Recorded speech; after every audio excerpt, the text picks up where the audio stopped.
Okay, let's start the first panel with two papers or presentations. The first, Anna Di Lellio, a very expert of Kosovo. So she will speak to us about a paper or presentation with this title, Puncturing the Public Secret of Wartime Sexual Violence as Power, the case of Kosovo. Please. I'm going to stand there, and hopefully you will see me. I don't have, well, there is that projector, but as I was listening to Professor Bianchi giving a keynote speech now, I could not avoid thinking about an interview I've done with a survivor of sexual violence in Kosovo from the recent war, who told me she lost a patient. She said, I've been to school. I always was a good student. I never heard of this rape during war. I was not prepared. Why don't they tell us? Which is really a good reminder, actually, of what we know here, which is a lot about this phenomenon, but how little is talked about, even in institutional settings like schools. But my presentation today is actually on a more positive note, because it's about changes that happen in Kosovo around the issue of the silence that surrounds sexual violence during the war. And I will begin with this photo that shows you the art installation called Mendoj për ty in Albania, which is Thinking of You, which was displayed in the main football stadium of Pristina, the capital of Kosovo, on June 12 to 2015, which is June 12 is the anniversary of the end of the war. In Kosovo is the liberation of Kosovo, and now we're getting close to the anniversary, 20th anniversary of it. So the art installation consisted in displaying 5,000 dresses on wash lines in the stadium. It was dedicated to survivors of sexual violence during the 1998-1999 war in Kosovo. It was the creative idea of a Kosovo-born artist, Arketa Jafra Bripa, living in London though. I worked with the artist in realizing it. So what I'm going to tell you is how we did this. So I was there both as a scholar, I'm a sociologist, but also as an activist. And in particular, I'm going to talk to you about the impact that this art installation had on the society, both on the survivors and the advocates of survivors, mostly women. And even the impact of this art installation or the interpretation of the impact of the art installation is not just my work, but it's based on conversation that I had on both survivors and advocates in these past 4 years. In the aftermath of the installation, while neither the stigma associated with this crime nor the reticence to come forward on the part of survivors completely disappeared, there have been visible changes among survivors and the public's attitude toward them. In particular, an increasing self-confidence among the former and an increased recognition and acceptance among the latter, from political institutions to the general public, leading to the implementation of a reparation law. In Kosovo, survivors of sexual violence during the war now have the right to a pension. They are recognized as civilian victims of the war, it's a special category, and they receive a pension of 230 euros a month, which in Kosovo is a decent pension. What has become clear to me, investigating the impact of Thinking of You, is the installation succeeded in energizing the advocates and creating solidarity with survivors. What I am presenting here should be seen in the broader context of this of a field that is emerging, although it's burgeoning, emerging, although not well defined yet, which is art and transitional justice, or the possibility of art in transitional justice, in impacting and change in society. which has been, I think, maybe I refer to an article by Sania Bahun from Access University that kind of tries to chart this field. But some of the key arguments of this field are the following, and they all around the affective power of art in memorializing a violent past. Its ability to connect a plurality of actors, both as witnesses and agents of change, and the contribution of art to transformation of justice. Though these arguments are intertwined, I will try to analytically separate them. There have been other initiatives in Kosovo since 1999 until 2015 on behalf of survivors of sexual violence, but especially in the latest years. But what Thinking of You, what this installation did, was to allow a memorialization of survivors of sexual violence via the artist's symbolic imagination, which made the victims visible. And this is a big issue because victims do not, or survivors better, do not want to come forward and be recognized as such.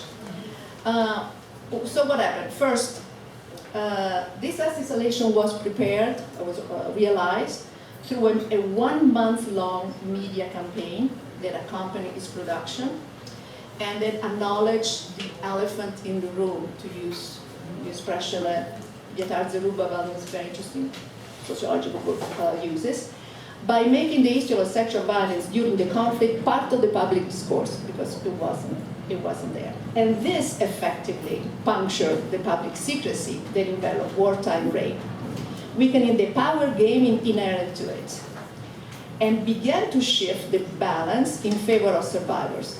I'm explaining, referencing actually another study by Nayanika Mukherjee, which did a very interesting ethnography on survivors of sexual violence in Bangladesh.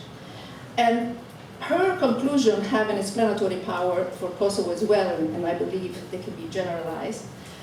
Keeping sexual violence as a public secret, this is sexual violence that happened often in public, it was well known as a phenomenon, but nobody talks about it, allows both a general denial and of the crime, and the invocation of this known secret at specific time in the context of intersubjective power dynamics that establish dominance over the weak, the tabooed, the anonymous, and subservient. And I will explain that, how it happened in Kosovo, the dynamic of this. In present-day Kosovo, after Thinking of You, while private shaming of survivors might continue, it's impossible to say, I didn't know. And public support is broadened to include previously judgmental and unsympathetic sectors of this society, whether they are ordinary citizens or political leaders. As a consequence, both survivors and their advocates feel freer to move and speak because the area of recognition and solidarity has expanded. Second, the installation revealed this public secret in a creative and politically powerful fashion by directly involving the public. The installation was participatory. The execution phase mobilized women and men, mostly women, artists, survivors, advocates, politicians, public officials, ordinary people. They were able to build on a grassroots advocacy that dated back to before the war. A story, if you're interested, we can talk about that later. And they culminated in the participation of Kosovo activists at the Beijing conference, but violence against women became really the catalyst of the women's transnational movement. Thinking of You directly engaged survivors who collaborated with the artists in the making of it, and also exponentially expanded the survivors' close-knit community of memory, made normally of health workers and activists, by mobilizing individuals from all walks of life. And the third point, the third impact, the installation established connection between the memory of trauma and a reparative mode of transitional justice.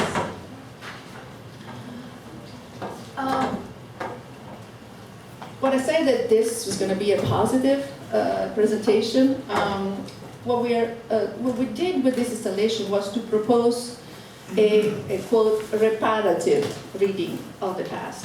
I take this notion from Marianne Hirsch, who adopted the feminist queer scholar Eve Kosowski's sandwich approach of reparative reading versus a paranoid reading in the context of post-memory studies.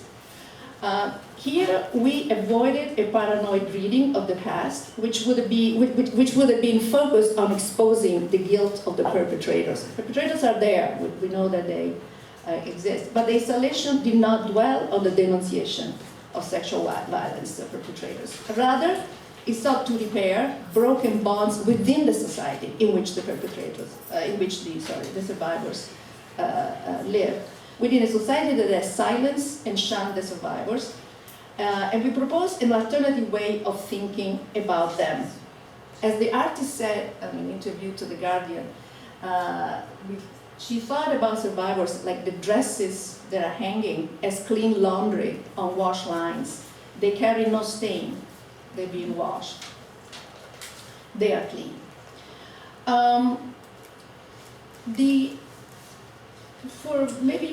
Before I go into what I want to propose, which is like a micro-history of what we did and how it came to have this impact, I would like to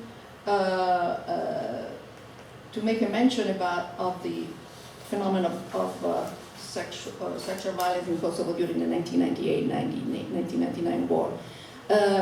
Sexual violence in the Kosovo War is less known or written about or talked about than the Bosnian War. It was exactly the same. It was as widespread and systematic. It was used as a tool of ethnic cleansing. It destroyed communities. How do we know that? Well, there are important significant investigations by human rights organizations immediately after the war, from Human Rights Watch first and most prominently. There is the investigation conducted at The Hague that led to, at least on appeal in 2013, to the conviction for sexual violence as a crime against humanity in Kosovo, a part of the campaign of persecution of Albanians. The conviction and appeal of Pakovic, General of the Third Army, Lukic, Sanisic, and Djordjevic, all military and political leaders of Serbia. We know it because, thanks to the implementation of the compensation law, we have the first registration of survivors. So survivors who didn't want to come forward, didn't want to reveal their identity or the circumstances of what happened to them, they have to if they want to have pension. And they are registered in a very and almost an anonymous, as much as possible way, through the work of service providers. So it's done in a very discreet way, and it's been working so far. About 1,000 survivors have registered. And I obtained the data of 400 of them from Medica Jakova. And this is very interesting data because I have the data of the name of the person, the place of the incident, the date of the incident, and the circumstances of the incident. So we know a lot about this. We know a lot about this because by confronting this data with the database of the Kosovo Memory Book, which has been compiled by the Humanitarian Law Center, and is online, available for everybody, we can actually see on that particular date and on that particular place what was happening at the time. We are able to know who was killed, how many were killed, who were the people who were killed. And confronting this data, we figured out that there are significant massacres that happened in Kosovo in 1999 during NATO intervention that correspond exactly to mass rapes that we have been able to document to the registration and to a huge work that I've been doing now. It's a oral history project that consists in in-depth interviews about the entire life of the survivors. And knowing more about the details of what happened or happened, I'm going to give you a little, this is an anecdotal maybe, number. I interviewed 16 women in depth. None of them has been raped in isolation. All of them have been raped in groups of 20 and 30. So you do the math, even by talking to 16 women, I'm reaching the total of some hundreds. And because we don't know exactly how many women were raped during the war in Kosovo, men were raped too, and because of the law of compensation, they are coming forward, they're beginning to come forward. We have now 11 men who have come forward. And contrary to what we usually think, the men are raped in detention. These men were raped during the mass expulsion of Albanians. When they were in the convoy, they were pulled out and raped. So we don't know about the total of the women. It would be much bigger, of course, if we include the men. But there is this kind of, I think the first speaker, the dean, mentioned 35. There are the thousands of survivors, and the numbers from 25,000 to 20,000 to 35,000. They are just estimates that come from a research that the Center for Disease Control of Atlanta did in the camps in the summer of 1999. But let me go back to what I want to talk about. In March 2015, Al-Qaeda, the artist, had a solo exhibit in London and dedicated a small corner of a room to an installation, a few dresses hanging on clotheslines. And I went to visit her. She was my yoga instructor in Kosovo, so I was in London. I went to see her. And we talked about this. I was particularly moved by this. And we talked about the issue. We spent the day talking about survivors and how the silence enveloping this issue is kind of strangling these women. They couldn't talk about it. And she said, I would like to do, and I asked her, why don't you do this on a bigger scale? I said, well, yeah, I would love to. Where? I said, well, in Pristina. And she said, I'd like to do it in a stadium, because a stadium is also, a stadium especially like in Kosovo certainly, not everywhere, but it's a male space, it's where men go, where lots of aggressiveness is also plays out, and it's also a confined space, and the women were confined when they were attacked. So in her mind, that was the great idea, and I thought it was a great idea. We pitched the story to the president of Kosovo, that at the time was a woman, Atifete Yayaga. Why am I mentioning this? Because I really believe, and I've written about this, that loose networks of women, whether feminists or not, I mean, we're all feminists in a way, if we are active in these issues, can really do a lot. You don't need organization, women often act and work in networks. So we pitched the idea, and the president says, "This is great. This is great." So this is 2015. In 2014, there's something else is happening. We always have to connect local activism, and I'm talking about loose networks of women, transnational networks, but also transnational activism. And it's important that everything can happen, something that sounds maybe far away, but in 2014, the Global Initiative Against Sexual Violence is launched by William Hague, then Foreign Secretary of the UK, and Angelina Jolie. And that gives a lot of prominence to this issue. The president of Kosovo is part of this organization. It's part of this organization, and this gives a new impulse to her activity in Kosovo. And she said, we have to have a campaign to raise awareness on this issue, on the issue of the silence that surrounds this issue. And that's why she jumps at the idea of doing this installation, and that's why we came to it. The issue of rape in Kosovo had been talked about during the war. At the time, as one activist said me, it served the appeal to the international community to come and help the Albanian victims. So there was a political intention in talking about it. But immediately after the war, silence fell. And survivors who were willing to talk, actually also survivors I talked to, they were willing to talk. They were willing to talk to journalists. They were willing to talk to investigators immediately after after the war, were shut down. Were shut down by society sense of shame. They were shut down by politically. After the war, the only national narrative that had preeminence was the heroic narrative of liberation by the KLA. So not only survivors of sexual violence, but also the refugees. Almost 1 million Albanians were refugees during the NATO intervention. Half of Kosovo was emptied out by a certain state. So all this was kind of silenced and shut down.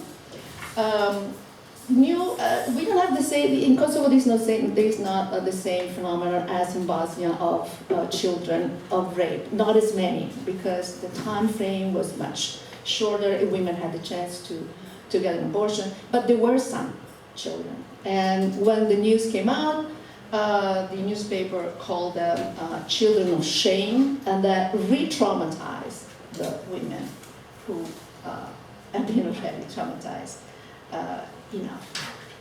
So, equally important, the survivors were failed by international institutions, mostly the UN.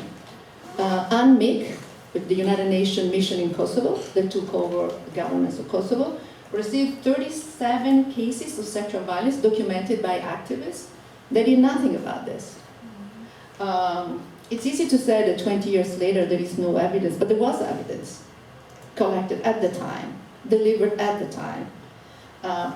There was no prosecution. And even, I'm talking about kind of the victory at the ICTY in The Hague, but it came in 2014, because the first, the trial chamber in 2009 and in 2011 did not find the sort of military and political leader responsible for sexual violence as a crime against humanity, with the only exception of Pakovic, who was the head of the army. Why I thought that this was a good idea? Because I was aware of this other installation. You probably all know what happened in 2012 in Sarajevo with the chairs. And this was more also in my mind. This is the AIDS quilt. There was, they covered the Capitol land in DC in 1987, and those quilt, all piece was made by a person or a family that had connection with someone who died from AIDS or was sick with AIDS. A really great participatory installation. This is Christian Boltanski Person, the exhibition in Paris in 2010. They consisted in piles of clothes. See, this element of displaying the size and magnitude of a crime, but also to make it visible as, every piece of whether fabric or object represents one person. That person that cannot be talked about, person whose identity we don't know, but they are there. And the first person to give address to the artist was the president. We decided to do that because that went, of course, anything that does the president for the pyramid theory of media communication goes on TV. And that really made had huge consequences because everyone felt they had to give address. So we asked all the people of Kosovo to give address, to donate address to the installation. We needed 5,000 dresses, not because this 5,000 is kind of it's a number slide there. There are no 5,000 victims or survivors of rape. 5,000 dresses were the dresses that we needed to collect to cover the field, and it gave a pretty good idea of the magnitude of the crime.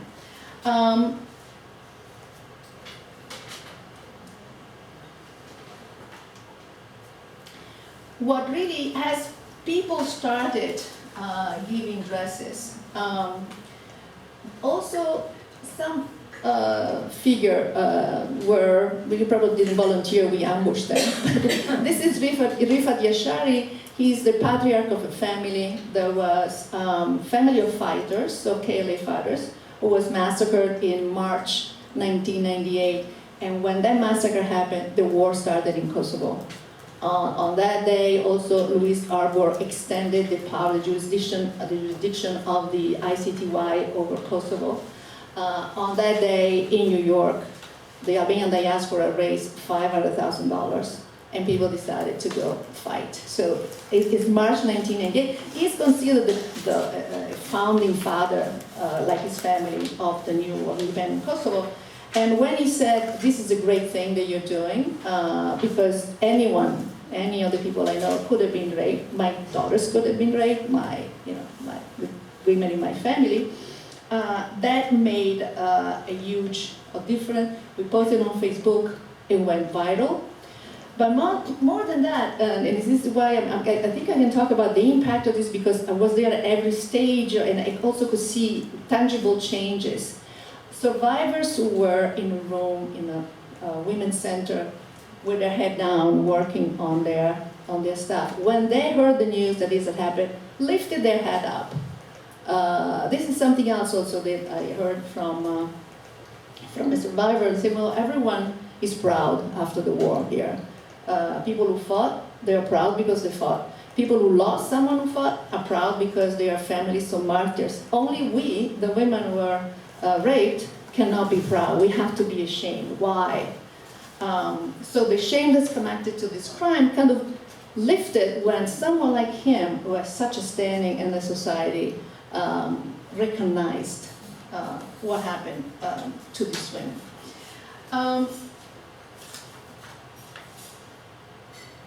I told you that I wanted to tell you how does the power relations and public secrecy around rape works in Kosovo. I mentioned how the ethnography in Bangladesh uncovered this dynamic. Through field work and interviews, I could really, I think, put together this. In public secrecy, what is known in the open is discussed only in private, and the terms of the discussion are decided by power relations. So this, in Kosovo, it becomes the exposure to ridicule of the women, or ridicule or something else, of the women who were raped, in private or in the reth. Reth, in Albania means circle, R-R-E-T-H. And it's a very specific notion. It's the social circle. It's the extended family and the neighbors, and they determine your reputation. And this is the locus of the gossip, the judgment that they don't like.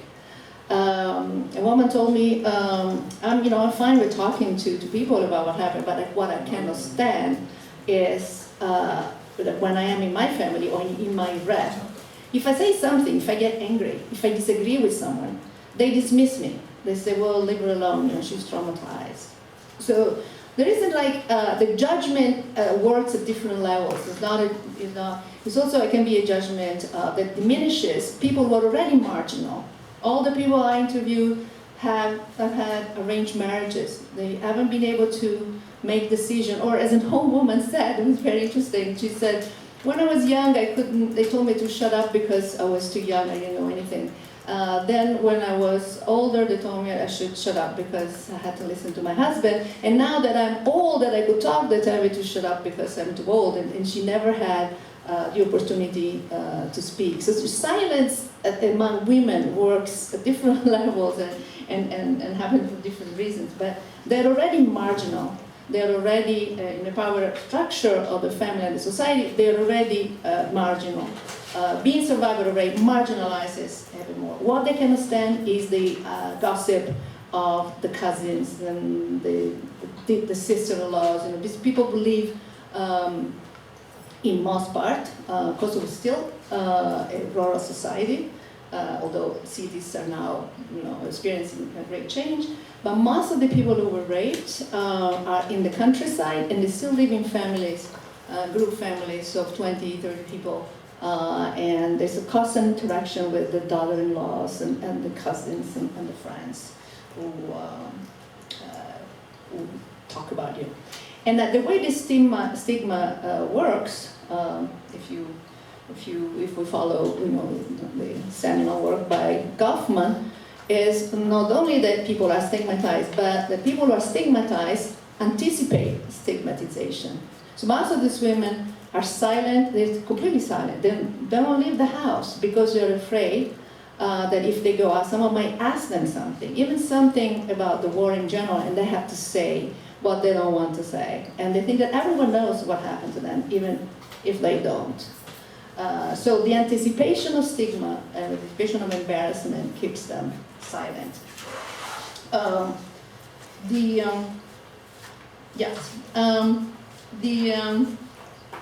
Let me go then quicker on, you can always ask questions.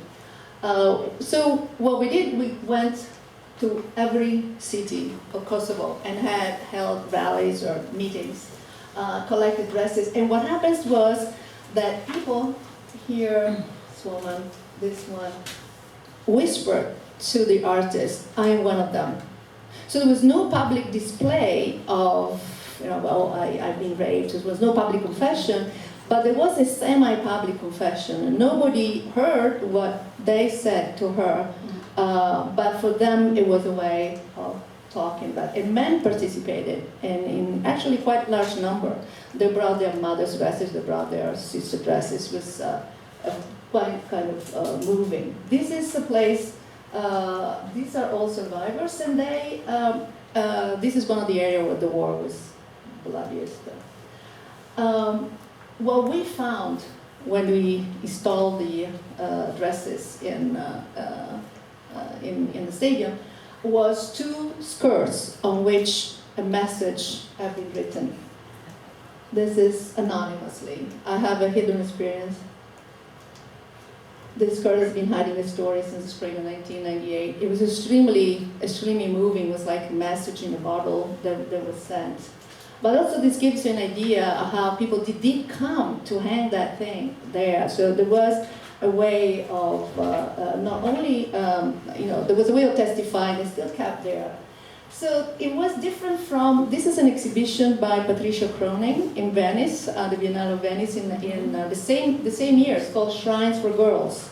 This is also involves the silence of around sexual violence. And there are piles of dresses coming from 3 different sites in the wall of sexual violence is being quite prominent. And they're put on altars. But it was different because this was not participatory. The dresses were shipped from Bangladesh, and the artist put it there. I want to, I deliberately avoided mentioning references to theories that can intersect to this, because I wanted to show this, because I know you don't know anything about this. And I'm going to conclude with 30 seconds. How do I?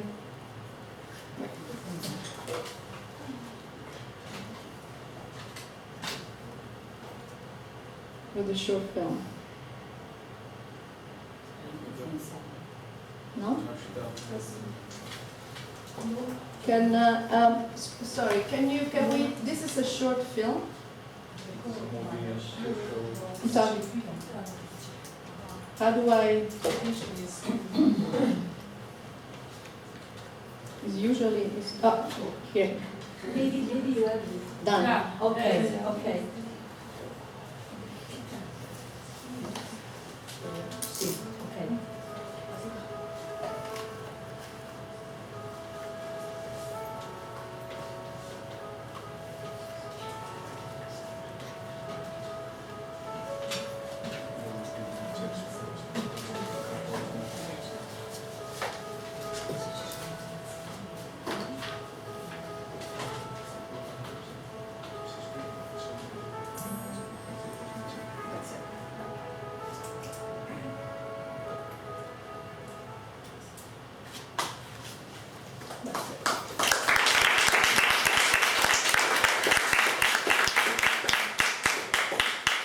Thank you very much, Anna Di Lellio, for this presentation. Very nice, very interesting.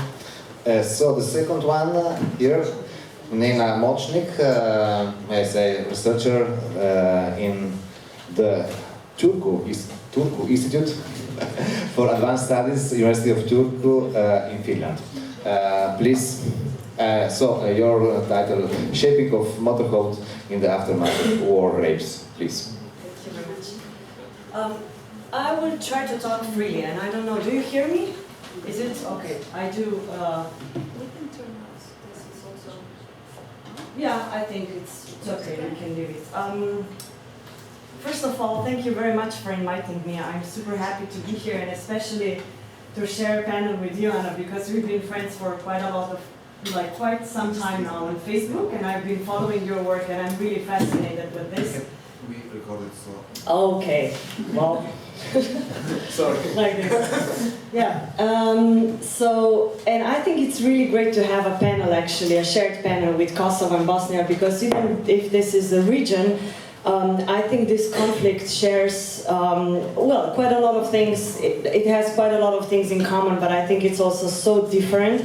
And Kosovo is now just coming up with more and more information, so I think there's so many things we could hopefully talk afterwards if we still have time.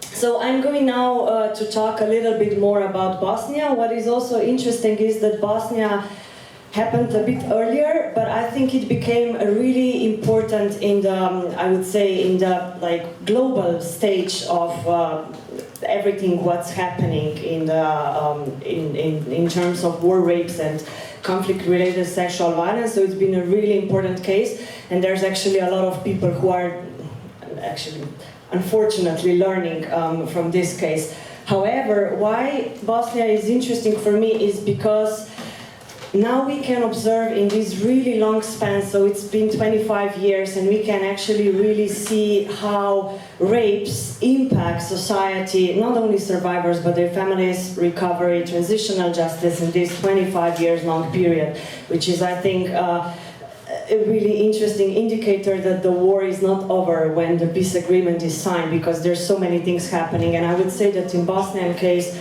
for a lot of survivors, not much things changed. So even though if there's been changes in terms of justice, in terms of legislation, in terms of also providing survivors therapeutic support, but still Bosnia is just such a lost case. So I hope that someday something will actually move forward for the good of the survivors. Also, another thing, before I start to talk about motherhood after war rates, I would just like to talk a bit about my previous work, because I think it's important for you to have a glimpse of what I've been doing before as it continues now. So I started my work in 2011, my ethnographic work in Bosnia. Before, I've been engaged into peace-building programs and non-formal education, particularly with young people in Bosnia and broader region of Western Balkans. And then I actually went in 2011 to Bosnia because I was invited by City of Women to make a performance on sexual violence. The inspiration was booked from Afghanistan, and then I actually talked to someone who gave birth here in Slovenia in 1992. And I was telling her, oh, I'm going to do this performance, and the inspiration is booked from Afghanistan. And she said, why Afghanistan? You know, these things were happening here in Balkans, so why don't you just, go to Bosnia and, talk to survivors, so just collect your own stories. And she told me that in 1992, when she was giving birth, actually next to her there was a woman who came from Omarska. And the case, there was a mass rape going on in a concentration camp. Lots of women were impregnated, and they were actually detained until the very last month, so the abortion was impossible. Lots of those women then, in 1992 already, and then also in 93, ended up in the refuge camp in Zagreb.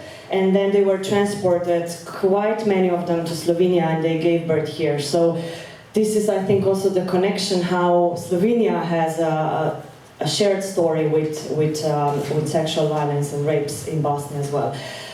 So she told me this, and then I went there, and I kind of had to change my profession, because I realized that making performance after 10 days of field work, doing interviews and talking to women would be kind of very dangerous in terms of stigma, like what we talk here today in this panel, and also in terms of further re-traumatization. So dealing with this topic is very tricky, and I was kind of like already starting my PhD, but with different topic on nationalism, completely, yeah, kind of related, but not with rapes. And then I was like, okay, I need more time, so I stayed in Bosnia 5 years. And in 2015, I kind of escaped because I was so traumatized myself that I had just to have a break, decided never to go back, and now I'm coming back again every now and then. But when I came there and started to work with survivors, I realized that I don't have any tools how to work on what's happening with them today in order not getting the answers that I was already able to read in books and the evidence, because there was quite a lot of evidence provided by activists and NGO workers since 1992 already. And I realized that when I'm also conducting interviews and I would say more traditional field work based in anthropological and ethnographic research, this was kind of very traumatizing for women, or if I say re-traumatizing. So they were telling these stories again and again and again, just because we wanted to make research, you know, just because we wanted to collect these stories. So for me, it was also ethically very problematic to do this research. So I brought in my other half profession training from theater, and I started to do a lot of work with them through the theater and through the bodies. And I brought here the book, it can go around, but please don't steal it, because I need it tomorrow for another workshop. And I was trying to argue that working only on cognitive understanding of rapes and survivors and how they are trying to recover is not enough, because trauma is very much embedded in the bodies. So particularly because I was trying to talk with them about sexuality, it's very embodied thing, right? Of course, it's also constructed socially and politically, but it's really, really in the bodies. This was really great. I was very happy with the results and how it works. So when I started this new project, the new book that I'm working on right now, I was super happy to have these tools. I went back to Bosnia and I realized that it's good, but it's not enough, because now I'm dealing with very conceptual issues again. So this is trauma transmission to next generations, and particularly the ideas of hatred. So how hatred is very practically transmitted. So how can we, how can we measure it? How can we make an evidence out of this? So I am again writing, I think, a book on methodology because it's just so challenging actually to get information on this. Why? Because if you talk to women, they would never say I'm raising my kids in hatred toward the other ethnic group, so to the perpetrators, right?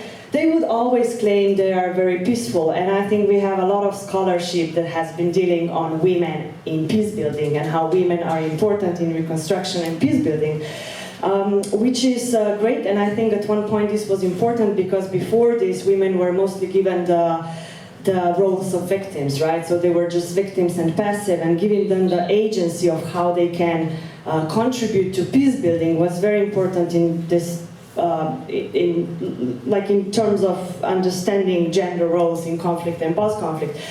But at the same time, then at one point we started to assume, too much, that women can be either victims or can be active as activists in peace buildings. But there is all these women that are just, survivors, and they just continue with their life, and they don't really engage into post-war reconstruction.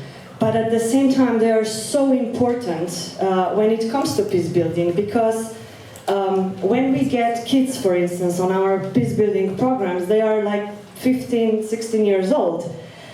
And what happens before this? 15 years they are raised in families, and a lot of families are so toxic, and it's just not in post-conflict. I mean, most of our families are toxic, but in war or post-conflict, you even have the war-related trauma that is in a lot of cases because of the silence that was mentioned by Anna as well. The trauma that is not healed, of course, it's kind of subconsciously being transmitted. And as well, kids do ask. They do ask what happened. When they are 15, 16, they start to ask, hey, so where were you during the war? So what happened to you? And then, of course, a lot of women just don't say anything, or they say they were tortured or detained. Some of the women are very open to their kids, they speak openly what happened to them. But today, in this digital era, the data is not hard to get, right? So if you know that your mother was detained in Omarska, which was super notorious for rapes, or if you know some other places around Foča where it was almost impossible to escape without rape, then you start to collect, you know, the pieces in your family history, and then of course kids have a reaction to this. So what is interesting is that so far in peace building programs there was not so much said about either trauma transmission or the role of mothers as such. So it basically looks like this. We get kids for 10 days and we talk about peace and we love each other, and Croats and Serbs and Muslims are together forever. You know, there's no hate, there's no vengeance, there's just forgiveness. But after 10 days, you know, that's it. And kids don't come again on peace building camps. There's no systematic education. We know that in Bosnia, history teaching generally is divided in entities. Education as such is problematic. There's a lot of silence, there's a lot of denial. So basically these non-formal education programs are the only way where kids could get a little bit more knowledge about this. Why sexual violence and the legacy of sexual violence is also important to be incorporated in peace building programs is because most of the women that I'm working with is like, in Anna's case, women from non-urban areas. So women that live still in very traditional contexts, that are married, remarried. A lot of them are raising their kids on their own, or if not on their own, they are raising their kids as I would say they are the main pillar in the family, right? The fathers in many cases are absent. I visit women on a regular basis. Men are mostly not present there. They are somewhere fathers, but they are usually not taking part in the family chores or family raising as such. So basically women are very important, right? And how they talk, communicate, or how they even react on the news, for instance, when there is trials going on, it's all there, right? So even if it's not talked about, it's there. And kids, when we talk with them, of course they sense. Now, definitely, there's different reactions. Sometimes they want to talk about this, they want to get more information, sometimes they just want to live it, and they just want to continue with their own life, also because a lot of kids don't feel that this was their war. So they just want to, you know, continue without this, I would say, a historic baggage or baggage from their parents. Another thing why it's important to talk about motherhood in post-war, out of this, I would say, kind of cliche ideas of mothers and peace building or women and peace building, is because in Bosnia right now we have three main narratives about mothers. So there is Mothers of Srebrenica, which I'm sure that most of you know about or hear what's going on there, which is, I would say, perfect example of victim industry. Their struggle is great, they do a lot of important work, but at the same time, it has also a lot of very critical points, but this is not the topic of our conversation today. But with this woman, for instance, you will barely hear that they were also sexually abused. So the motherhood of mothers in Srebrenica is pure. It's seen in this very traditional, of course by feminist scholarship, really criticized idea and representation that you are mother, you are pure, you can be just victim, you cannot be a perpetrator. And of course something like sexual violence cannot happen to this kind of mother, because sexual violence is connected to something that's impure, right? So the opposite. So whenever I talked with Mothers of Srebrenica about the issue of sexual violence, and rapes were happening in Srebrenica as well, and sexual violence particularly from the UN units.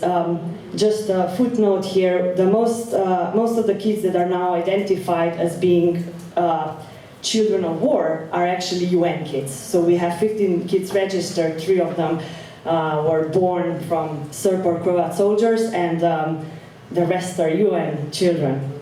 Of course, UN still denies this and doesn't want to get involved. But however, because UN was really strongly present in Srebrenica, and then also when people were internally displaced in other places like Tuzla, Sarajevo, and so on, there's like numerous stories, you know, how women were exchanging basically sex or their bodies for things they needed, you know, for a simple stove, for wood, for food. And of course, it's very hard to define this in a way like gang rapes in Kosovo or rapes in Amerska. It's a different context, but it's still a power relationship, right? And we kind of came to the agreement that we can talk about sexual violence or rape always when there is power involved, so it's when it's abuse of power. And in UN case, this definitely was. But if you want to talk with women of Srebrenica, mothers of Srebrenica about this, it's like they go away, you know, they don't want to talk about it, and it's like, it's not our issue. You know, these are those women that were raped, not us. We are mothers of Srebrenica, which is kind of awkward. Then another motherhood that is really represented, especially now, I would say in last 2 years, because UNFPA started, so United Nations Population Fund started to work a lot on projects that deal with stigma related to war survivors. So after this, we have a lot of discussions and conversations in Bosnia about kids that were born after rape. So there is also now at least 3 kids that are all the time present in media. There is documentaries going on, a lot of art projects. There was performance just, I believe it was in March. On this topic. So I would say there's no really much silence in Bosnia anymore. You have to put lots of efforts now in Bosnia to deny this and not to hear anything about rapes and children born of rape. So they are really, really vocal, and as well they use a lot of social media to actually promote their work. So I would say they are quite effective. So you have this other group of mothers, and this became also very interestingly narrated, because for quite a lot of time, so even before the movie Grbavica, if you have seen it or if you've heard of it, this was, you know, kind of like unspoken thing, I would say, also because kids were small, so they couldn't really take their own agency. And the mothers, of course, were in shadow. But right now, because kids are so powerful and kids are so like determined to do, you know, to speak up, to talk about this, there is also actually mothers appearing together with them. So there is like more and more visibility on the mothers who gave birth and kept the children and stay in Bosnia. Of course, situation is different if you talk about mothers that fled abroad. And then there is this third example that I am mostly interested in. This is the mothers that didn't give birth during the war, so because of rape. So mothers that remarried or stay with their husbands, the husbands that they have pre-war the war, and gave birth like 10 years after the war. So that we have now kids that are in their like teenage years. Let's say 15, 16. So this is the group that I'm mostly interested in and focused on. Why? Because the status of these mothers is very interesting. So how they appear is they are rape survivors, right? So basically, most of the researchers, journalists, I just have now this, I'm in a fight with a lot of people, and I just have now this fight with a Danish journalist who wants to, you know, who read how rape survivors should look like. And she wants to have this kind of person, you know, sad, depressed, traumatized. And I was like, I work just with happy people, I can't give you this kind of person. But the thing is that when we talk about rape survivors of this third group, motherhood does not really appear. And it's very interesting because for them this is, I would say, the most important healing moment, so that they could have kids after the war. And it's also, I would say, kind of refocus on, like, from the trauma, from the war story to actually life. So for them, their kids are kind of symbol or metaphor. Life goes on, right? There is life after the war, and as well, it gives them kind of a purpose. I have to raise this kid, I have to be here, even though if I suffer, if I can't recover, I have to be here. But strangely enough, this connection, motherhood, rape survivors, whenever they appear in, I'm sorry, I'm almost leaving. when they appear in media, they basically never talk about this. They never talk about motherhood and family life. Like stories that I would say we as researchers and journalists are interested is like, it's the rape story, right? And her own healing. Which is, I would say, an incomplete picture, because healing doesn't consist only of therapeutic, individual healing, but there's much, much more work to be done in society, and here is where the stigma comes from, right? So far we worked a lot with stigma in this very, I would say, medicalized, from this very medicalized point of view, like, hey, you have to, you know, recover, so here's psychotherapy, here's antidepressives, here's, you know, like pills, whatever, but no one really worked on society, because society have to change and accept, actually, massively, the legacy. These women, for me, are also interesting because if I go back now to where I started from, the connection between peace-building programs and the importance of mothers in post-war, these women are important because they do transmit hate. Even though if I ask them, like, so how do you raise your kids, they will be like, no, you know, my kid has a friend from the other ethnic group, and they come home, and, you know, I love them both like my own children. Yes, but this is not really the only way how you transmit. I don't want to even say hate, because it's very subconscious. How do you transfer, I would say, more anger, frustration, a bit of trauma, but mostly I would say frustration, because the restorative justice and transitional justice in Bosnia doesn't work.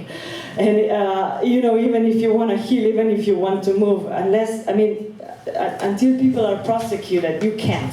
You just live in this vicious circle. So now imagine these people living in this situation, besides being extremely poor, most of them, a lot of women, men also struggling with PTSD, of course, and this is why they are absent, not really being supportive fathers. And now you imagine this context, of course you can love your kids, but there is all this burden that is being transferred very unintentionally and subconsciously. There was one story that really, I'm watching the clock, so I am on time.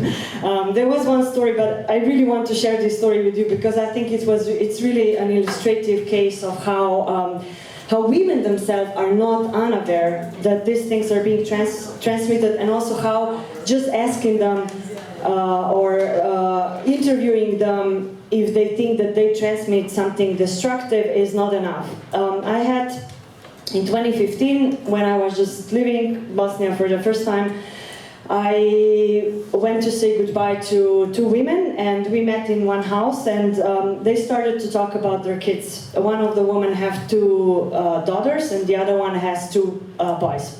They are all, daughters are like 15, 13, and boys are, I don't recall now, but this like teenagers, somewhere around. So we were sitting there and discussing, and then they started to talk, and they were like, you know, so proud how they are raising their kids, and this is really the focal point of conversation, like very often when they meet. And there was the woman who has two girls. She said to the other one, hey, you know, I really love my girls, but you are so lucky to have two boys. And the other one was like, why? You are nodding. Do you know why? Yes, because there is always the fear to be raped again. Yeah, that's one thing. So also this family, I forgot to say, they live in Republika Srpska, Muslim family, which is now mostly populated by Serbs, and you basically live, you know, some of them literally with perpetrators like next door. So it's a really like everyday situation. So this fear is one thing that definitely stays with you. But the other very interesting thing that appeared in this conversation was like, yes, they kind of raised daughters in a way, you are gonna be victim at one point, and this was also the explanation, because this is how men are in our culture. This is like literally what she told me. But then what was more interesting for me was like how those mothers actually that were victims are now being breeders of next generation perpetrators. This is something that they don't like, and they would not see themselves in it. But if you think in in a like kind of a graphic model how this works is like, well, you raise your daughters as victims, but on the other hand, the woman who has 2 boys, she said, and I want to, because we started to discuss about raising kids, and she said, I definitely want to raise my boys better than my brothers and my father and our generation's men were raised because they were not able to protect us. However, someone's protector is always the other one's perpetrator, especially in the case of ethnic wars, right? So not so much in like military occupation like Afghanistan, but when we talk about ethnic or tribal wars, of course, you protect your family, right? So in order to protect your family, you just go and kill and rape and murder and everything. So you are the perpetrator. And this is now where I'm stuck, because I can't communicate this with them, that basically protector can be a perpetrator. And of course, maybe you can raise a protector, but you have to be aware that protecting also means attacking. So to me, this is now really interesting point of how do we actually incorporate now this into peace-building programs and work with this, that children actually come, especially children from these non-urban areas, they come with these ideas, this or other way. Here I would also like to say we always have to separate between, I think, academic language and then what's happening in the field, because of course feminist theory and understanding of gender and sexuality is super important here, but this is really women who do live with very traditional values and ideas about gender relationship, about their social roles as women, and also about their role as raising kids. So they do take really responsibility as mothers, that how they will raise them is actually a direct reflection of their own values. So, and if this is direct reflection, then it kind of really worries me, you know, what we are going to have. And what worries me the most is that it's so hard to grasp this thing. So how do you actually, we talk a lot about breaking the cycle of violence, but I have no ideas how you do this, because talking with people, no one's gonna say openly, we hate each other, or we hate each other because of the fear, basically. It's not we hate each other because other, but mostly the fear is still there, and sometimes it's also, I would say, justified. So yeah, I will leave it here. I'm sorry, my talk was not so happy as you said. I want to talk hopefully about these things, but there's really not much hope. But maybe we can raise some hope during the conversation. So I'm just going to leave it here, and we can have some questions.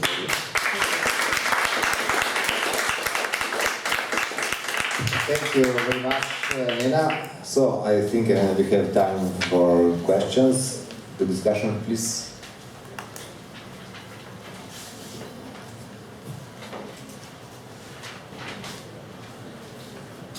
Thank you both for 2 intriguing talks, and how art and drama can be vehicles and instruments to address the unspoken.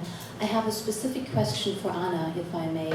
You did mention Rifat Yashari and how the patriarch embraces this topic, and of course the circle, this inner circle that is very judgmental and judges women and silences them a lifetime. But could you maybe tell us a little bit more and elaborate a little bit more about whether this installation of hanging your laundry out in public, I mean, laundry is still a very domestic thing, women have to do it, but it's hanging out in the public. There's, you mentioned the saying of the elephant, the pink elephant in the room. There's also washing doing one's dirty laundry in public. How did this help? So I'm looking towards family members, immediate family members, or the inner circle of this woman. Did this help to somehow change the attitudes to women, or was this rather even more difficult to bring them into the spotlight as well? There's a lot of anecdotal evidence of there's not anecdotal. The number of women who are looking for help from service providers has increased exponentially, because people in their circle talk about this and they refer them to the service providers, or they go to the service provider directly. Said, well, this is a place you could go, because again, it's the public secret is everyone knows, because it happened in front of them also. So that is one. Also the jokes, sometimes like the juvenile jokes or like the pointing, some man, I don't know, as decreased. For instance, there is a woman who runs an NGO who's often on TV talking about this issue. And her husband was made fun of by his friends. He said, you know, your wife is always talking about this, is obsessed with it. Maybe she was also raped. You know. They stopped that kind of, and she herself has been approached by, for instance, the guy at the gas station says, I know someone who needs your help. I gave her the name and phone number. So these are changes that you can notice in Kosovo because such a small society, you can basically the field is all open. We don't have sample for research. We have the universe. You know every person, you know. And so this is really, really tangible as an impact. And after that, 10 women told their stories anonymously still, but they published. So the stories were published about what happened to them. And one has publicly appeared on TV and said her name, and she testified at the U.S. Congress at the Foreign Affairs Committee just last month. So she can do it because she doesn't live in Kosovo. She married an American. She has children. Very much what she's saying is true. She made another life after. She was 16 when that happened to her. And she's supported by an American husband. She lives in Dallas, Texas, as far as he can be from Kosovo.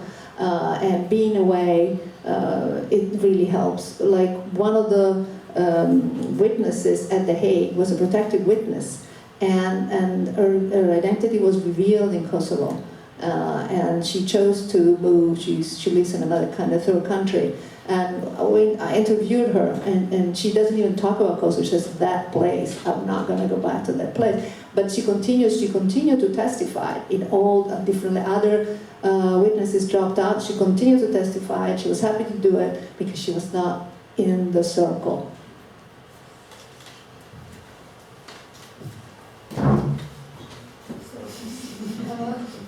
Okay.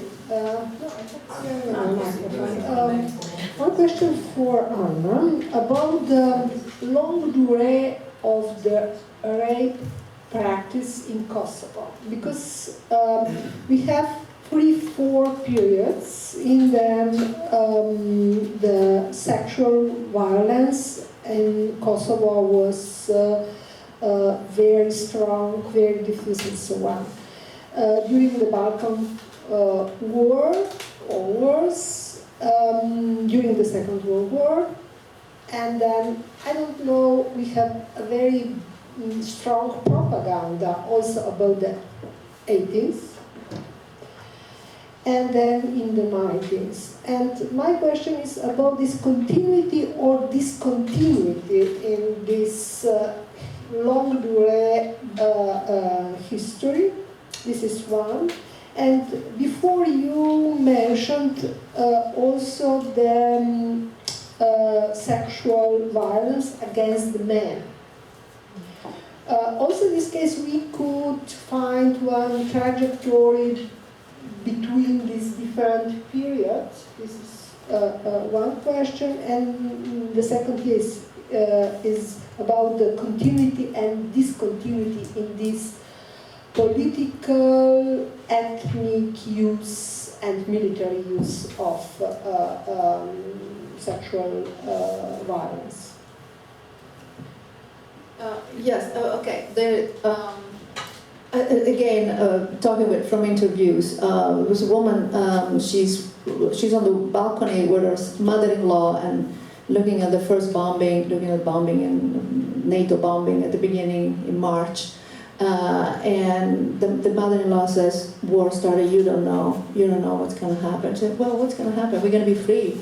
There will be, some people will be killed, we will lose some people, we'll spill some blood, but then we'll be free of Serbia. And the mother-in-law keeps saying, you don't know what's happening, you don't know what war means to women. So the lack of knowledge that is institutional and public is actually the knowledge that people, of course, transmit to each other in generations. So obviously things that happened in World War II that she was aware of. So there is, there is rape in every war. In this recent war, you will mention it. I think it's very important to know that there was such a propaganda in the 80s against Albania that demonized Albanians and sexualized them. The public discourse was completely saturated. I mean, for those of you who are from Slovenia, you know very well. And women were called washing machine breeders because they consider the main, responsible for the demographic bomb of Albanians who would conquer Kosovo by making more children. And the Albanians were considered rapists. They were called rapists. All Albanian men were rapists, all the Albanian women were washing machine. When Milosevic established the martial law in Kosovo in 1990, immediately after 1989, the rape started in Kosovo. They started immediately because Serbian police was rounding up people in the countryside, searching for weapons, breaking into homes, and a lot of rapes happened. I was mentioning the 37 cases that were collected and given to the UN. They were all before the war started in earnest. So rape were going on all the time, and they were obviously rape done to target the population. I've been talking about rapes of Albanian women in Kosovo, not because Serbian women were not raped, or Roma women, other ethnicity also were raped, but only in the Albanians' case we had this widespread, systematic rape done by a state, entire organization. There is the army involved, there are the police, there are the volunteer groups. So politically, so we have to make this distinction. But also other people, of course, of other nationalities were raped. And what we noticed, talking about interethnic, how does hatred work? Albania victims raped, they don't even want to see the picture of a Serbian woman victim. So they say, well, we are upset if other women were raped, but just don't talk to us about that. We don't want to see them because the ethnic, hatred is too strong. Although in Jakova, there is Velika Jakova that also has a Serbian woman to whom they provide services, but then the group also acts as a rest. So when the Serbian woman went to Belgrade on a visit, all the other women were very upset. So maybe she wasn't raped. How can she travel alone? We couldn't travel alone. She's lying. So there is this lack of trust that really works. And the men, we're forgetting that Kosovo, again, those for you from Slovenia know this very well, had the highest prisoner conscious population in Yugoslavia. Yugoslavia was a police state too, so there were a lot of people in jail. And many of them, and the women were all raped in jail. And the men were sexually assaulted. We talk about rape, I don't know what we think about, but actually, especially at the ICTY, it's been established that we should talk about sexual assault that includes different forms of torture, also includes torture that were practiced in detention against men all in detention and women. So the continuity is there.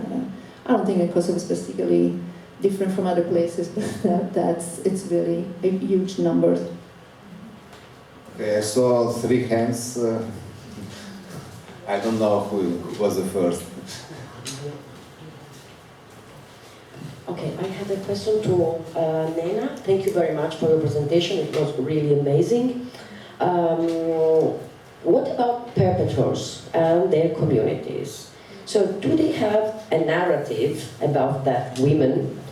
In other terms, I think it could sound not very polite, but in gender studies and feminist studies, this is the proper name. So is there some slut shaming of that women? Slut shaming from perpetrators? Perpetrators and their communities. Mm-hmm. Okay. You opened Pandora box now, and we have 4 hands more. So you know that the simplest thing to say about what happened in Bosnia is that it's complex, because it's like when we start to discuss, I don't know how to answer this in one sentence. Perpetrators, The biggest problem is, as I said, restorative justice, transitional justice doesn't work in Bosnia. It means we have very low percentage of people that were prosecuted until now. So we have the huge names who were brought to Hague, but we have people who were operating in the camps, in the houses that were used as rape camps and were never brought to justice. And not only this, they are now in power.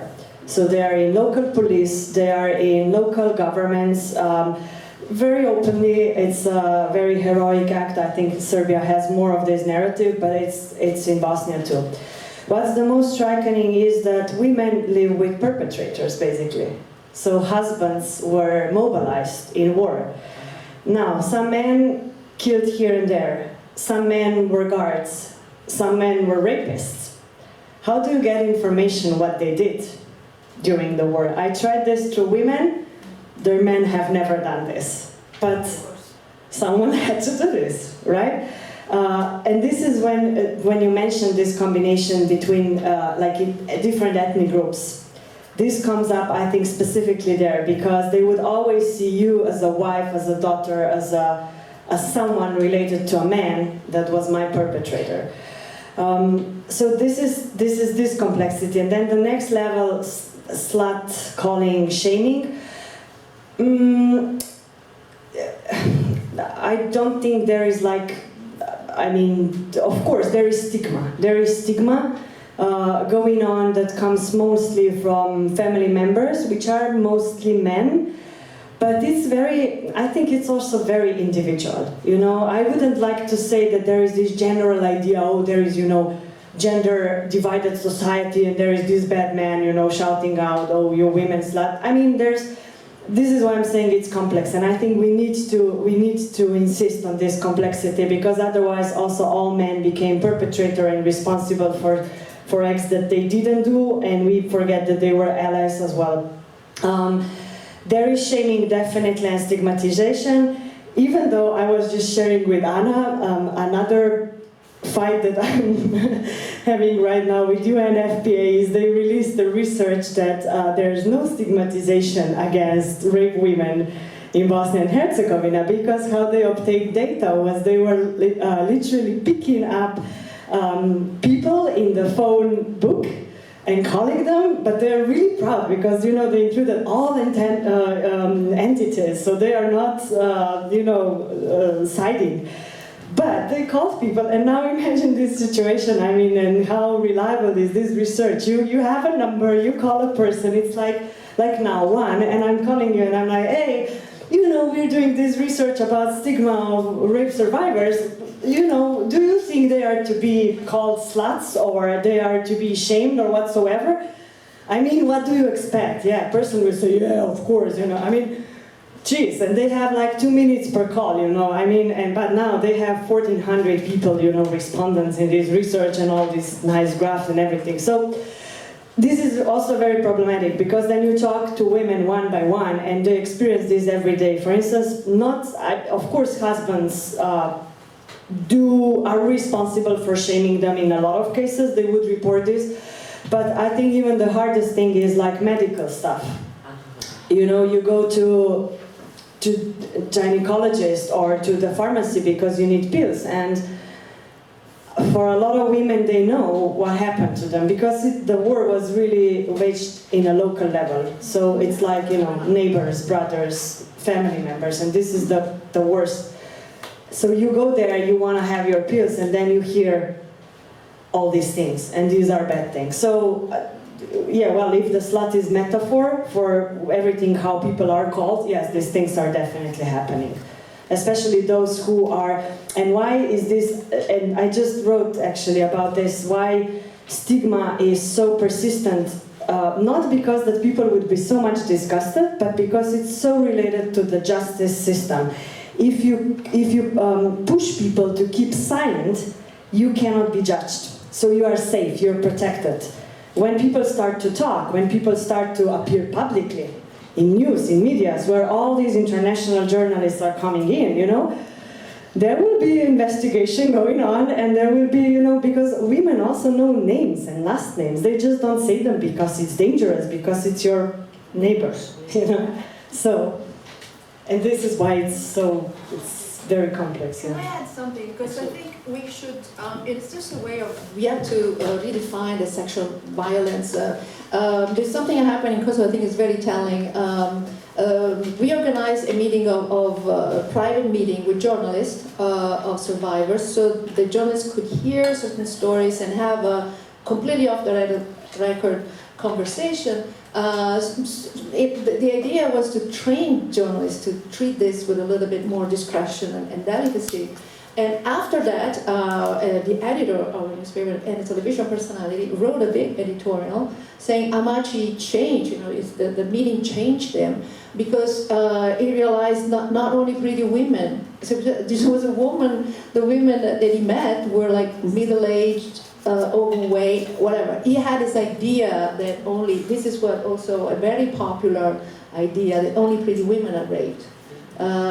Because there is total confusion about what is sexual and what is torture. It's torture, it's not. So it's very common. It's very common. Thank you. Okay. You can go there.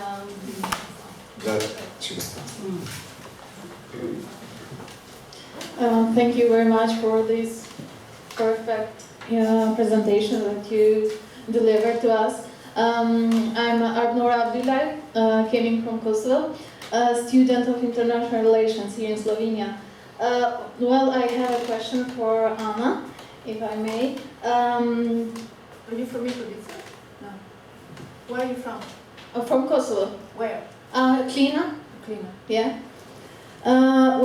Maybe it is related with the first question, but what I want to know here is how these movements, like these installations and the public speaking of Vasilije Krasniqi and the others, are reflected in collective memory of Kosovo, of national collective memory. And can we say that collective memory in general, but especially in post-war societies, is gendered, and that's why this one of the reasons why all these stories of the survivors are left under the carpet or are silenced. And another question, do you think that the politicians in Kosovo misused their stories for their own benefits, like they used and misused that all that first by silencing them and then by uplifting them? Okay, politicians always misuse. That's they always have to do something for their own purpose. But in Kosovo, yes, I just mentioned it. During the war, news of rape were accepted and diffused because that helped the idea of having the NATO intervention to help the helpless Albanian. After the war, that was not serviceable anymore because the narrative shifted to we won the war, the KLA won the war, we're independent, we don't want to hear about this the women. But it's a little bit more complex than that because the silence is working on that is self-imposed and imposed. So and locally and internationally. So that's really complicated. But immediately after the war, also the women, they were first of all they had to worry about their own wounds, physical wounds. They went back to homes that didn't exist anymore. More than 50% of the Kosovo housing stock was destroyed, especially in the countryside. Many people I interviewed went back to a burned house. They lost many members of their families. There's another way. People like us who work on this issue also need to change the narrative, sorry to use this word, but the men could not protect the women because they were killed. And the women were raped because the men of the opposite group had to be feminized and reduced, and emasculated, like those who can protect their women. But they were mostly killed. We need to get out of this, so they lost members of the family. I talked to people who lost 17 members of their family. So they said, my problem wasn't that big. So they didn't want to talk about that. So this silence after the war was also built on this incredible collective trauma that everyone had. Changes, yes. I think that this coming out of the voices of women can change the memory of the war, and is also what is changing is newer generation are talking about more about the peaceful resistance that happened in Kosovo during the 90s, in which women were really participant as activists and were really strong. So it contributes to changing the collective memory of the pre-war, post-war period. Can I just say something on silence? Because I think when we talk about sexual violence, it's one of the core topics on this, and it's really important. This, what you said, imposed silence, I think it's so problematic. And in Bosnia, it's now kind of like mainstream narrative, again working against justice and trying to create this idea, be silent, because war rape survivors have to be silent. But it's crazy because there's so many things written and done in Bosnia. So whoever talks about silence now, well, there's no such thing. Of course, if we talk about 50,000 or whatsoever estimated number of survivors, yes, it's really small number of people who spoke up. But how many do we need? Do we need all of them to actually understand the issue and the process of rehabilitation and the transitional justice afterwards? No, I mean, it's enough if we have 5, let's now work on this. And everyone who, as you said, persists on this, specifically from scholars' sides, kind of contribute, I would say, to the failure of social and individual recovery of women.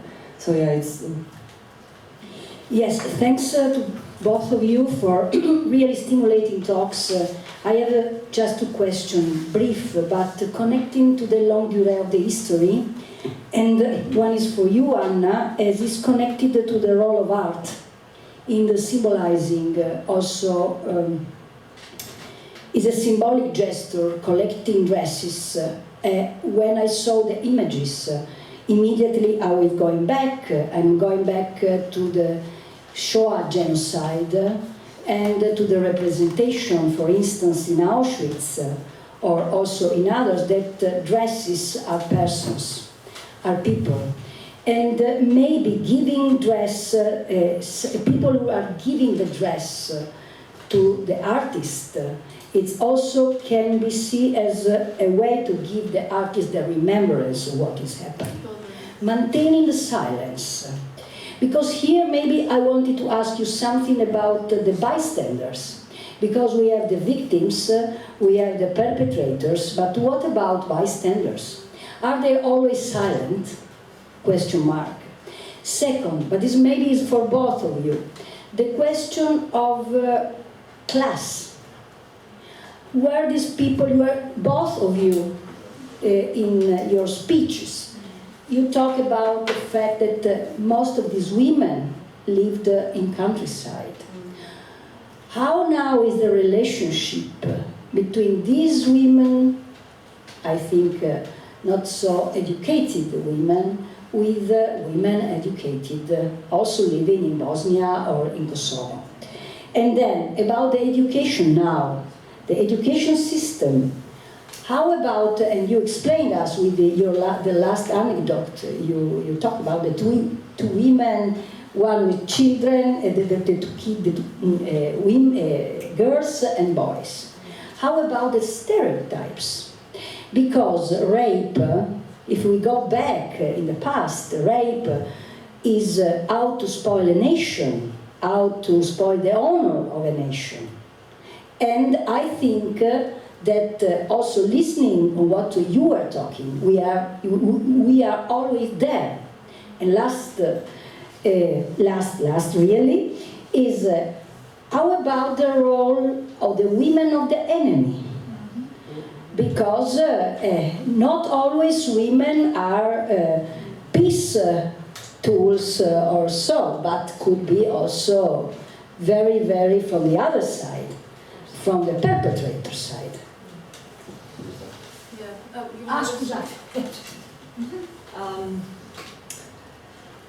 Women of the enemy, I partly responded with this question. A lot of women that were victims, their husbands were perpetrators. And I think right now it's kind of hard to find a way how to research this and how to even make people aware of this, because women would deny they would say, no, my man didn't do this. Yeah, there were rapists, but not mine. Not my brothers, not my fathers. It's hard for them to imagine this. Education, yes, and this is why I am trying to work on bringing sexual violence into peace-building education, at least, because talking about sexual violence in history curricula, there's no, in Bosnia. There is like about war, people killed, of course, very like nationalistics in 3 different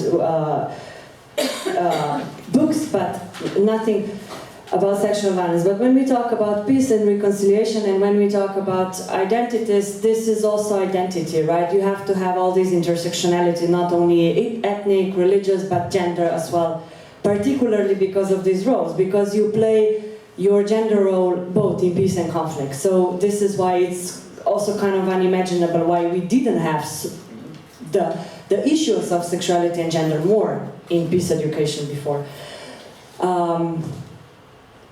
What was the rest? I forgot. So many questions. The class. The class. Perfect. And this is why I emphasized the group of women that I work, because it's very, very different when you go to the cities, and also depend on which city you go. Tuzla is very revolutionary, and Zenica. And Sarajevo is now getting a bit more in different direction, but it's also in terms of cities. So I would say class and all other identities, and this is why I also try to avoid answering like, oh, what's happening with perpetrators as a group. Of course, at one point we want to have some conclusions, but it's so complex, right? Identities are so structured on so many levels. People played so many different roles during the war. War was long.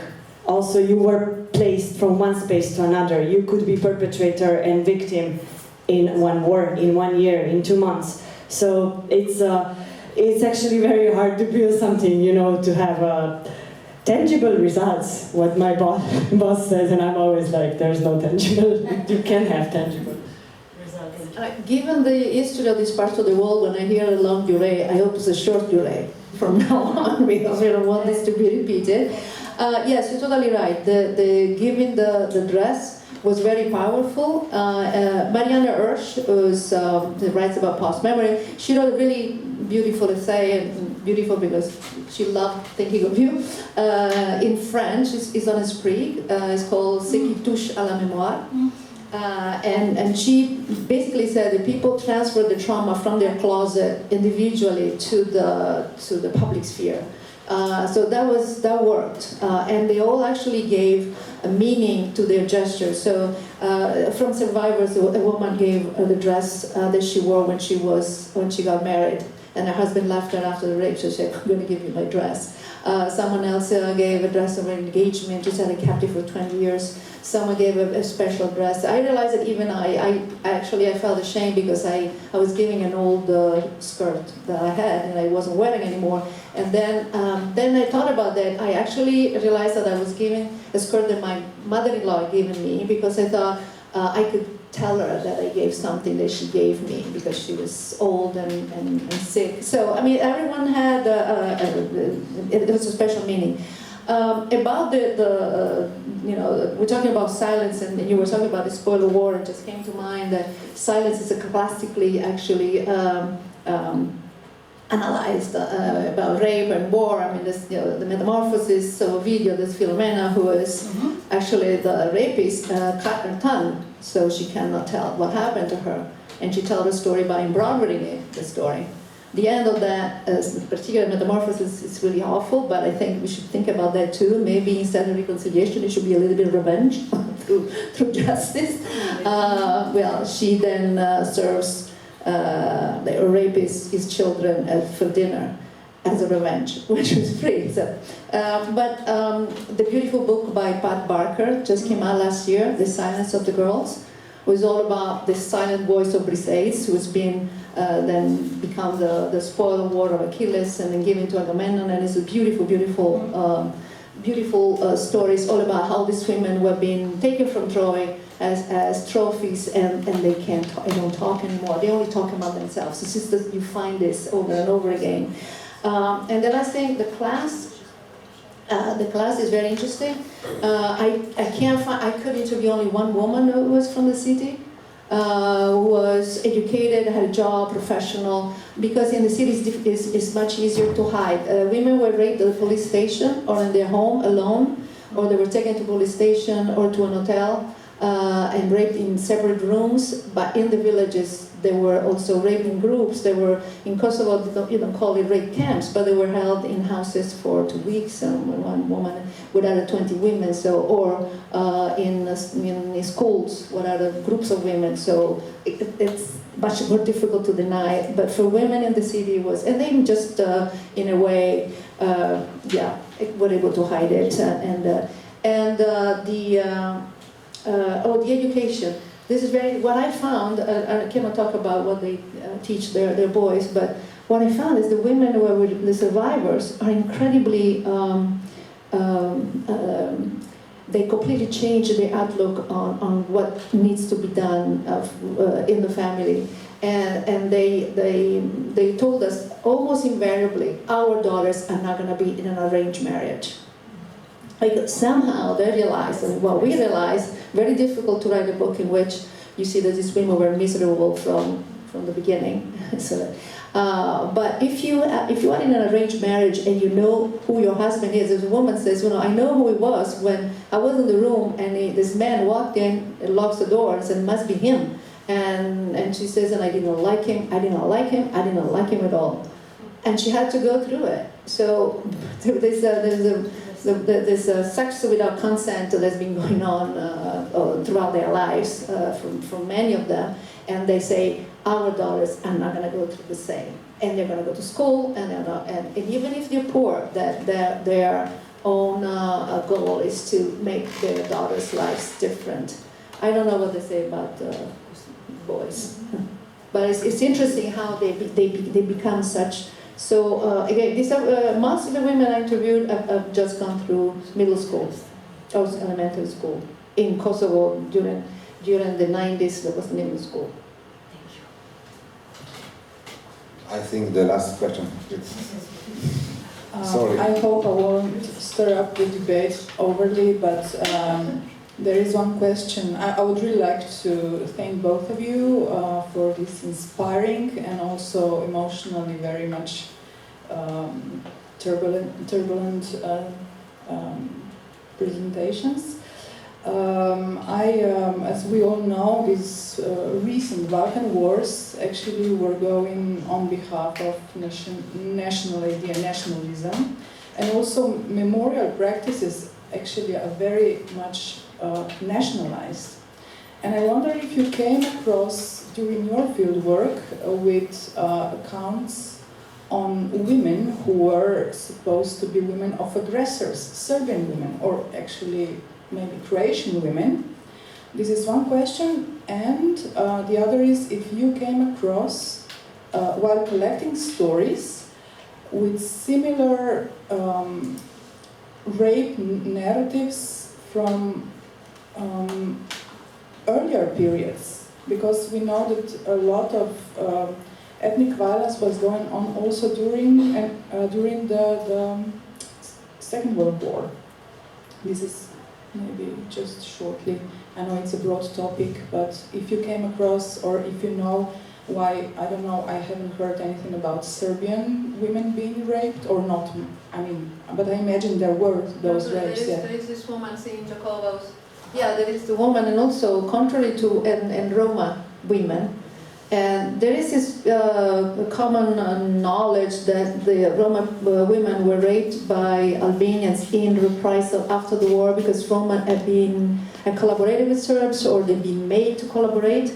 The 10 Roma women helped by Medica Jabova were all raped by the Serb security forces. So there's been a conviction at The Hague for one KLA commander for a case of rape and illegal detention of a Roma woman. So that, yeah, it did happen, not on this scale. And it just came to mind that the woman, when you were talking about how do the women of the perpetrators know, there is this great film, A Good Wife, directed by the actress in Grabovica, I don't remember her name, when she discovered that her husband, Marianne, she discovered that her husband was actually in Srebrenica as a perpetrator because she finds the videos, because they all they film themselves. Perpetrators film and photograph themselves. So if they look into the family album, they might find some pictures. Second World War, I think this entire field of rapes and sexual violence is evolving like hugely in the last couple of years. There's like international conferences, forums going on, always hosted by this famous rich Western white women like Angelina Jolie and others, but at least it's getting widely, talked about, which is good, I think. And with this, I think also the whole investigation back into the Second World War and then also wars in other parts of the world started more to get more attention. And here I would say that Bosnian case really made a huge contribution, because activists in 90s already during the war, and even Serb activists like Women in Black, were so powerful, were so vocal, and I think they really did a lot to start to talk about this and to bring this issue. And then also there was this famous, well-recognized trial of 3 men from Foča, which was, I would say, first in history. People were tried before for rapes after Second World War, but this was really something that may also change in international politics and approach towards seeing rape as a war crime, not just as a crime, but separated crime. Serb women, I would say like this, there's, and I think in Kosovo it's even a bit behind in these terms, because just the war happened later than in Bosnia, but I think we don't have a space yet, emotional, political, social, psychological, to open this, because before people are prosecuted, you can't invite the other side to speak, and this is the problem. We basically have one side. Getting perpetrators, there's a couple of them that are open to speak and that were in Hague and came out and are actually advocating for survivors. But I think that the biggest problem is this: before you have all these people that are still free and committed crimes, and when you still deny crimes, like on daily basis, you really can have a space, which is very important. I think also a friend of mine just attacked me yesterday by kind of being a devil agent, because I think perpetrators need psychological support too, because they are husbands and fathers and everything, and they keep living in this society. So if you heal just victims, you will never be able to heal entire society, and this is the problem. But you can't really heal survivors, and this is why I think he was right, because if you offer support to perpetrators, then it's so easily understood, oh, it wasn't so bad, or maybe these crimes, especially rapes, didn't really happen. So I think there's a long way to go still, and I'm not sure, when this hopefully happens. We don't know many perpetrators ever who really talked about not because they care about the crime, but it really goes against the ethos of a warrior's honor. They think of themselves as warriors with honor, a man with honor, and this is really not honorable. Thank you a lot. Thanks very much, Anna and Nena. Lunch break.